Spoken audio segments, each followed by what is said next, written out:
Hi everyone, my name is THÓI, and today I'm going to tell you a story called Noni's Newspaper. I read this on Reading A to Z, and it is written by Torran Anderson. I hope you like it, and let's get started. I would say this is a story, 5-day story. Well, what I mean is the story went from Monday to Friday. So starting on Monday. On Monday, Mr. Man came into the classroom of Noni and announced, "Who wants to be the editor of the Whitmore Weekly, please?" Two hands shot right up in the air. It was Ashley and Miguel, who sat either of the side of Noni. They were really interested in becoming an editor of the weekly, but Noni was not.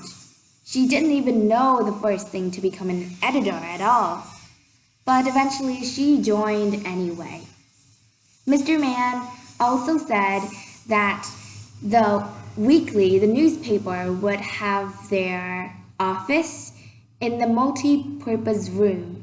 "The key will be given to you by Principal Sykes," he added, and he also said that it was written by Thursday. Then he left the room immediately. While Noni was thinking about the topics to write for the newspaper, Miguel and Ashley was writing on nameplates written head editor, publisher, co-manager, manager. They were really interested, but she thought that she had not seen them doing their jobs actually. I will prove that later in the story. Later, Noni went straight to a boy named Jimmy. Jimmy was asked by Noni to become the writer in the corner of sports. Jimmy denied.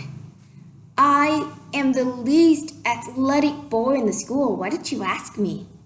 Well, Noni encouraged him, "That's okay. As long as you like sport, that's the most important thing, to write newspaper on sports. You can write about the basketball game tonight between Deerfield and Whitmore." Jimmy felt pretty convinced. He was pondering about what to do next. Noni left him there and went to the multi-purpose room with a key to think about other writing topics.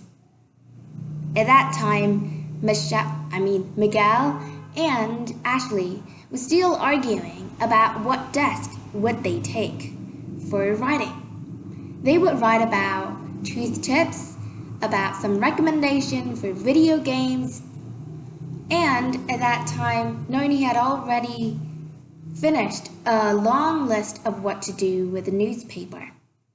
The next day, the sports newspaper was published on the Whitmore Weekly. Jimmy then went straight to Noni and said, "I really enjoy writing it. Thank you for asking me." Jimmy at that time heard a screaming, as well as Noni. "Perry is missing!" Who is Perry, by the way? Well, Noni and Jimmy went straight to the screaming space and then saw that the mascot of the school was missing, Perry the parrot. Everyone was really worried because Perry has been the school mascot for 5 years. They had a lot of memories with him, but now he was missing. That was such a terrible thing.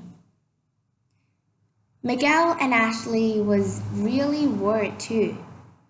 Chris came to Noni and handed her a photo, him taking a photo of number 11 of Deerfield having something in his stomach, sneakily running somewhere. Then he said, "I think number 11 of Deerfield of The basketball team of Deerfields yesterday must have stolen Perry from Whitmore. This is so suspicious, Noni. Look at this. Noni, Miguel, and Ashley looked at the photo. Miguel and Ashley immediately accused number 11 of stealing the parrot. They were really frustrated. Noni hadn't known the truth yet, so she didn't say anything. And then Chris continued, I think number 11 must have been the culprit because yesterday Whitmore won, and Deerfields must want to do something to punish us. Noni didn't say anything, but she wondered. After a while, after looking at the clock at the right corner of the photo, she wondered to herself, well, if that was the reason for Deerfield's steal, then number 11 would have to steal the parrot after Whitmore's won. But look at the time. It was 4:15, and the game didn't start until 4:30. How could that be the purpose? It was really suspicious. It was very mysterious. So Noni decided to get to school early the next day to find Eddie, the school's custodian, for the answer. He was the one to take care of the school's mascot. The next morning, Noni came to school early, but the front door is not opened yet. So she went to a group of students who were sitting around a juice box. They were called juice box kids because they usually do that. They usually did that. She went there and looked over her shoulder of a girl named Zia. She had purple hair, and Noni saw her drawings of a cute dragon. It was really cute, and she immediately asked, do you want to make cartoons for the school's newspaper? Zia, I think, agreed. At that time, Eddie arrived and opened the front door of the school. Noni came to Eddie and asked, do you know where is Perry? Perry is missing. Where is he? I need to know the truth. Eddie said, come with me. I'll show you something. Noni came with him and saw the cage of Perry. There was no Perry in there. There was just a plastic parrot in the cage. Noni wondered, where is Perry? Eddie explained, Perry has retired. He's now too old, and we decided to put a plastic parrot in the cage as the school mascot instead of a living one. Perry needs rest, and I'll ensure that his retirement days would be pleasant. Now, Noni had known the truth. She was very relieved.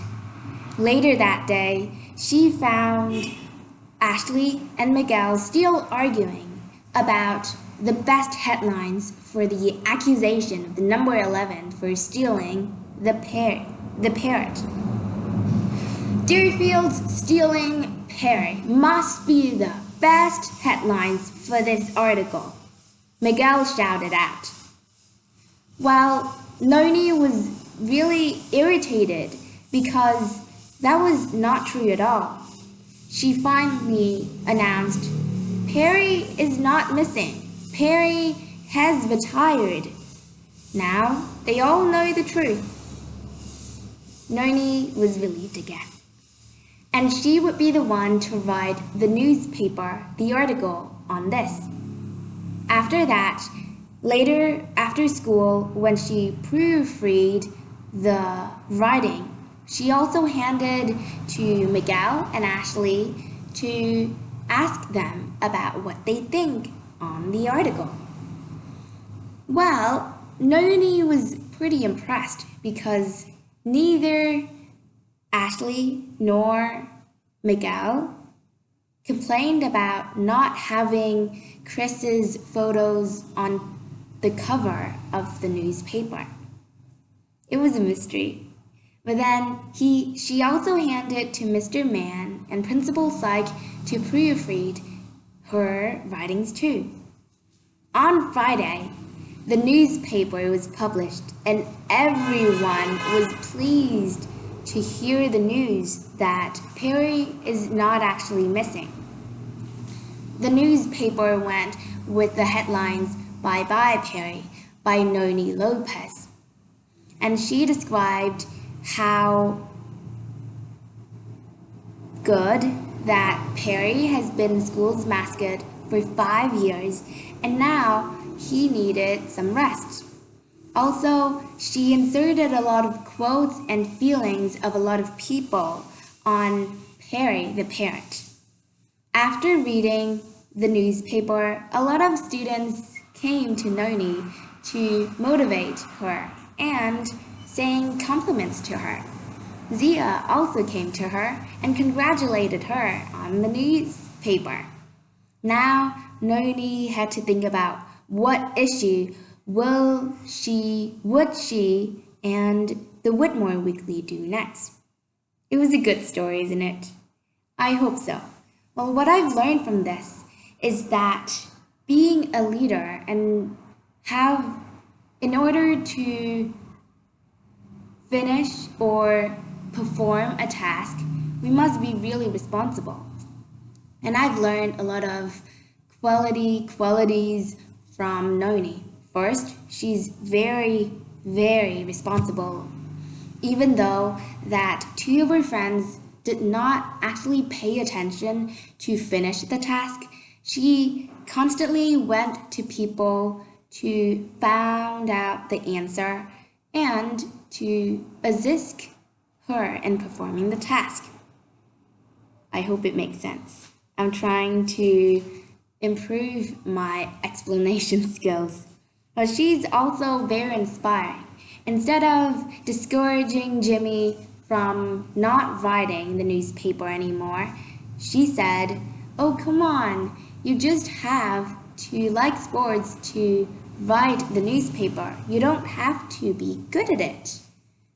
Jimmy was really relieved, and if I were Jimmy, I would be so grateful for Noni's words. Noni is such a kind person. And the last one, she's honest. Instead of believing in the falsified or in the false news, she decided to go around and search for the truth from Eddie, like you've heard from what I've told you. These 3 qualities, inspiring, responsible, and also honest, is 3 of the most important qualities of human when we live in life. I hope you like it, and bye-bye.